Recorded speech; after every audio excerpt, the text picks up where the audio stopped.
बिस्मिल्लाहिर्रहमानिर्रहीम। अस्सलाम वालेकुम। आज चैप्टर नंबर 2 और चैप्टर का नाम मैटर और लेक्चर नंबर 12। आज मेरा जो टॉपिक है वो है एलोट्रोप्स। एलोट्रोप्स की डेफिनेशन मैंने लेक्चर नंबर 10 में समझा दी थी और ग्रेफाइट वाला टॉपिक मैंने आपको लेक्चर नंबर 11 में समझा दिया है। और आज जो टॉपिक मैं समझाऊंगा आपको वो समझाऊंगा डायमंड एंड बक्कीबाल समझाऊंगा।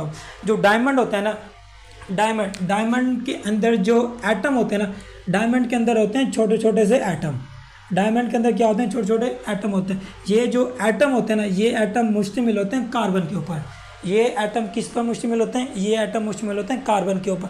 जो एक कार्बन एटम होता है ना, कार्बन एटम टोटल बॉन्ड बना रहा होता है 4।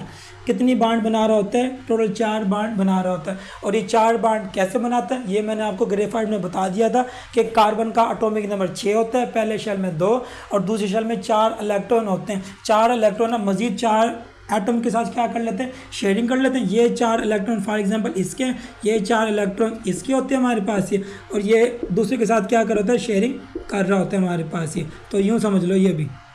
तो यहाँ पे कार्बन एटम लगा दिए तो हमारे इसके 4 इलेक्ट्रॉन जैसे शेयरिंग करेगा तो इसके कितने इलेक्ट्रॉन हो जाएंगे? इसके 8 इलेक्ट्रॉन हो जाएंगे, यानी इसका आखिरी शेल कंप्लीट हो जाएगा हमारे पास। तो सिंपल आपने याद रखना है, जो एक कार्बन एटम होता है ना वो टोटल 4 बॉन्ड बना रहा होता है हमारे पास। वो कैसे बना रहा होता है? क्योंकि उसके आखिरी शेल में 4 इलेक्ट्रॉन होते हैं। जो डायमंड के अंदर जो कार्बन एटम मौजूद होता है ना, उसके अंदर ना कार्बन होता है, उसके अंदर जो कार्बन बॉन्ड बना रहा होता है वो 4 की 4 बॉन्ड बना रहा होता है। वो 4 की 4 बॉन्ड बना रहा होता है। ग्रेफाइट में 3 बॉन्ड बनती हैं। इसमें कितनी बॉन्ड बनती है? इसमें 4 बॉन्ड बन रही होती है हमारे पास। अच्छा, इसमें कितने किनारे होते हैं? इसके अंदर ना टोटल 4 किनारे होते हैं हमारे पास। एक मतलब एक कार्बन कितने मजीद कार्बन एटम से जुड़ा होता है? मजीद 4 कार्बन एटम के साथ जुड़ा हुआ होता है। उसके अंदर 3 एटम के साथ जुड़ा होता है। इसमें कितने एटम के साथ जुड़ा होता है? 4 के साथ। अच्छा, इसमें कितने एटम? 1 2 3 4। तो उसको बोलते हैं टेट्राहेड्रल। इसको क्या बोलते हैं? टेट्रा। इसको क्या बोलते हैं? टेट्रा। तो 4 है, 4 को क्या बोलते हैं? टेट्रा। और कितने किनारे? इसके 4 किनारे। इसको बोलते हैं हेड्रल। इसे क्या बोलते हैं? हेड्रल। हेड्रल का मतलब होता है किनारे और टेट्रा का मतलब क्या होता है? 4 किनारे वाला। जो डायमंड होते हैं ना, डायमंड के अंदर जो एक कार्बन एटम होते हैं वो 4 बॉन्ड बना रहा होता है और उसके कितने किनारे होते हैं? टोटल 4 किनारे होते हैं। उसको बोलते हैं टेट्रा हेड्रल ज्योमेट्री होती है हमारे पास। ये समझ आ गया? ये जैसे हमारे पास स्ट्रक्चर ऑफ डायमंड दिया, ये आपने पेपर में नहीं बनाना। तो ये एक कार्बन एटम है, तो मजीद कितने लोगों के साथ, कितने एटम के साथ जुड़ा हुआ है? ये 4 एटम के साथ जुड़ा हुआ है हमारे पास। ये जो दरम्यान में जो बॉन्ड है ना, ये कौन सी बॉन्ड होती है? कोवलेंट बॉन्ड होती है हमारे पास ये। तो कितने किनारे? 4। इसको बोलते हैं टेट्रा यानी कि 4। और हेड्रल बोलते हैं किनारे। इसके कितने किनारे हो गए? टोटल 4 किनारे होते हैं हमारे पास ये। समझ आ गया आपको ये कि डायमंड क्या होता है? डायमंड के अंदर टेट्राहेड्रल ज्योमेट्री या स्ट्रक्चर होता है हमारे पास। आपकी बुक में ये लिखा हुआ है।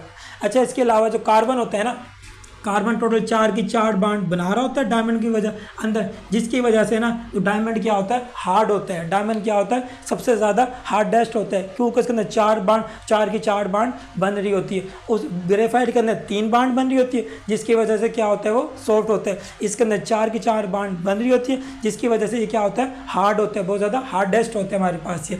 इसके अलावा जो कार्बन होता है ना, ये डायमंड के अंदर जो एटम होते हैं ना बिल्कुल तरतीब से होते हैं। ये जो फॉर एग्जांपल ये जो कार्बन लगे हुए ना, ये सारे के सारे, ये क्या है? जो एटम है, किस चीज़ के समझो? कार्बन के एटम मौजूद है। डायमंड के अंदर जो एटम होते हैं बिल्कुल तरतीब से होते हैं। ये जो बिल्कुल तरतीब से होते हैं ना, इसको बोलते हैं क्रिस्टलाइन। इसे क्या बोलते हैं? क्रिस्टलाइन। क्रिस्टल किसे बोलते हैं? सॉलिड को। और लाइन बोलते हैं कि जिसके अंदर एटम बिल्कुल तरतीब से हों। क्रिस्टल यानी कि सॉलिड और लाइन एटम तरतीब से हो, उसको बोलते हैं क्रिस्टलाइन।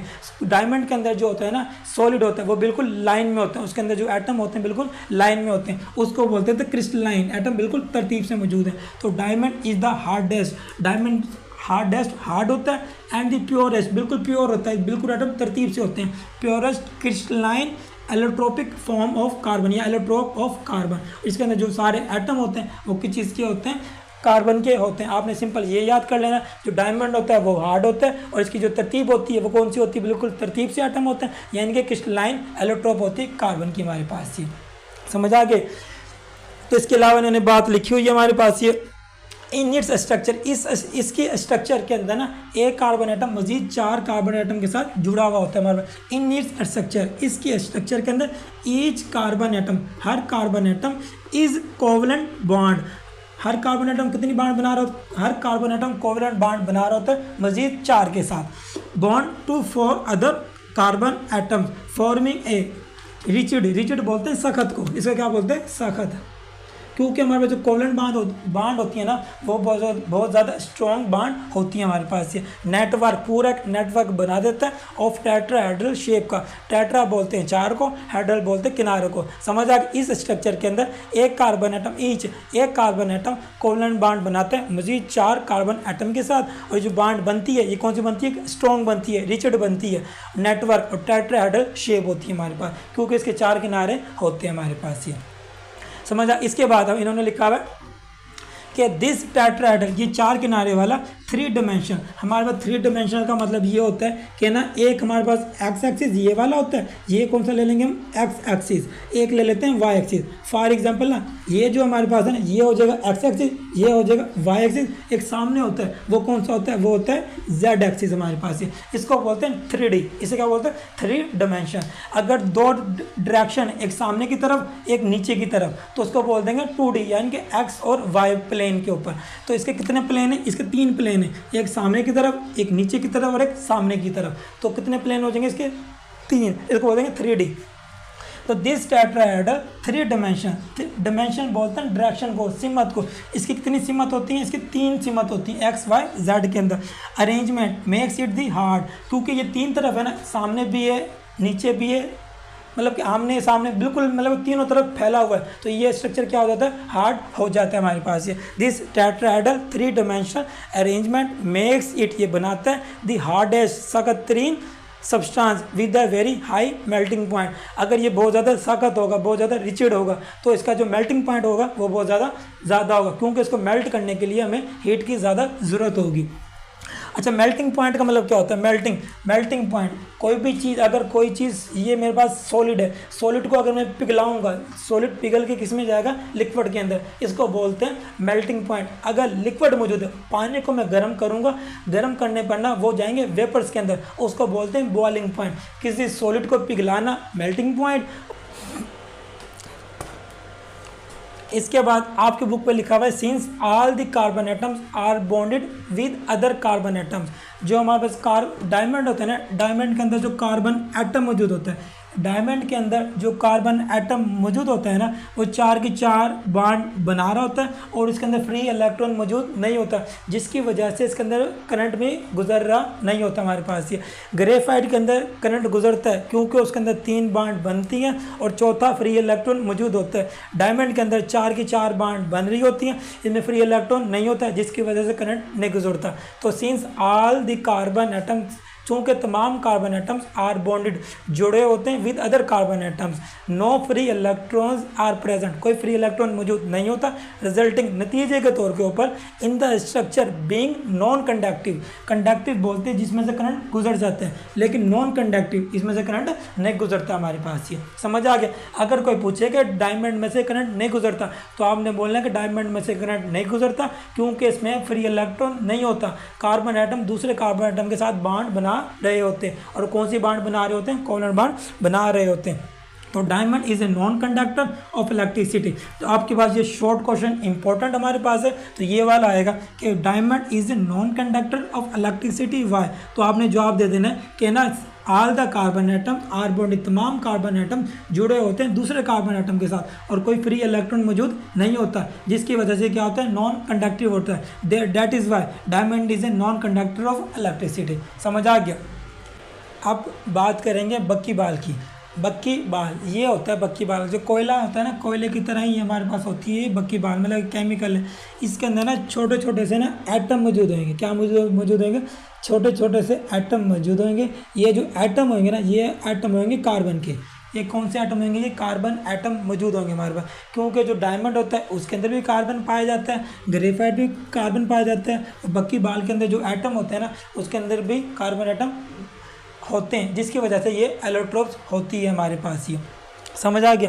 अच्छा, बक्की बाल जो होता है ना, बक्की बाल का जो स्ट्रक्चर होता है हमारे पास वो फुटबॉल की तरह होता है, फुटबॉल लाइक स्ट्रक्चर होता है हमारे पास। हम कहना फुटबॉल बक्की बाल यानी कि फुटबॉल लाइक स्ट्रक्चर होता है हमारे पास। ये जैसे फुटबॉल ये होती है ना हमारे पास, फुटबॉल ये इसका स्ट्रक्चर फुटबॉल की तरह होता है हमारे पास ये। अच्छा, फुटबॉल इसके अंदर दो तरह के स्ट्रक्चर मौजूद होते हैं, एक होता है 5 कोने वाला, एक होता है 6 कोने वाला।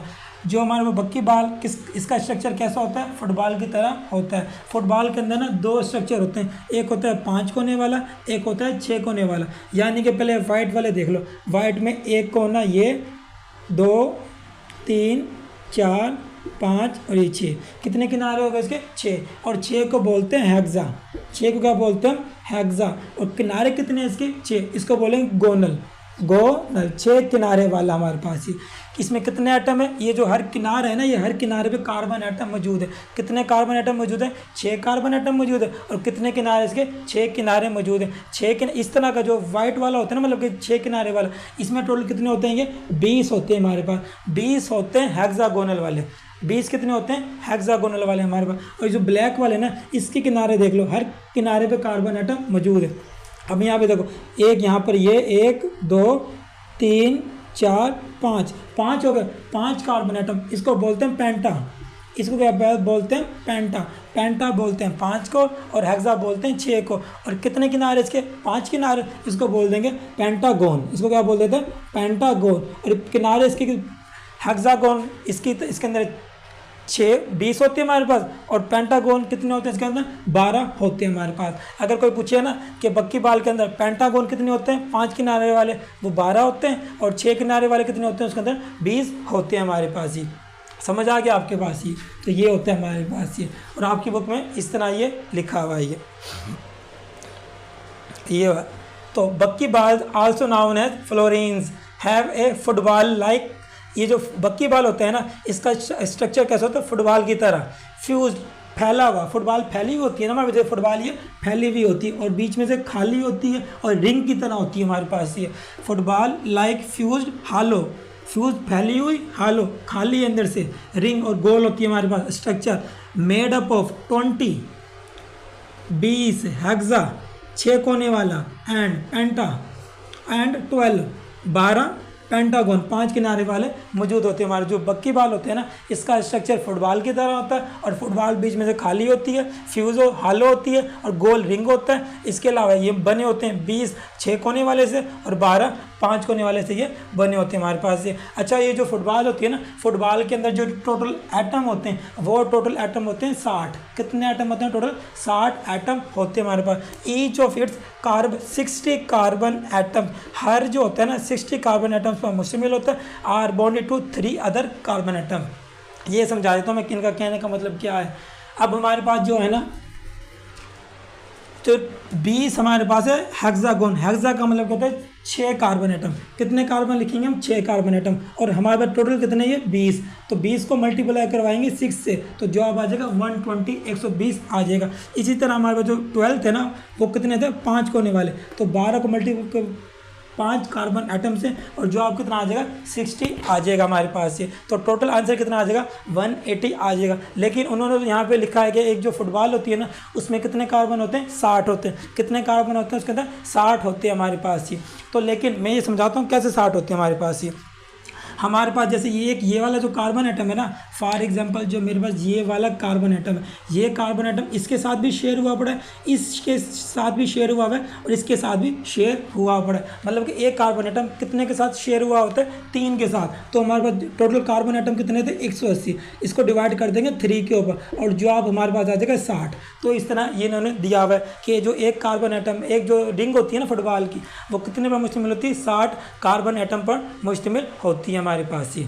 तो यहाँ ईच कार्बन एटम, हर कार्बन एटम इज शेयर होता है बाय 3 एटम्स, यानी कि हेक्सागोन के साथ एंड पेंटागोन के साथ। तो 180 डिवाइडिंग 3 इज इक्वल टू 60 जवाब आ जाएगा हमारे पास ये। समझ आ गया। ग्रेफाइट समझा दिया। ग्रेफाइट में से करंट गुजर जाता है क्योंकि इसमें फ्री इलेक्ट्रॉन मौजूद होता है। डायमंड में से करंट नहीं गुजरता क्योंकि इसमें फ्री इलेक्ट्रॉन नहीं होता। और बक्की बाल के अंदर 2 तरह का स्ट्रक्चर होता है फुटबॉल की तरह। फुटबॉल के अंदर 2 होते हैं, एक होता है हेक्सागोन 6 कोने वाला, पेंटागोन 5 कोने वाला। 6 कोने वाला 20 होते हैं और 5 कोने वाले 12 होते हैं हमारे पास। टोटल जवाब 180। 180 को मजीद डिवाइड करेंगे तो 60 जवाब आ जाता है। एक फुटबॉल के अंदर कार्बन एटम की तादाद कितनी होती है? 60 होती है।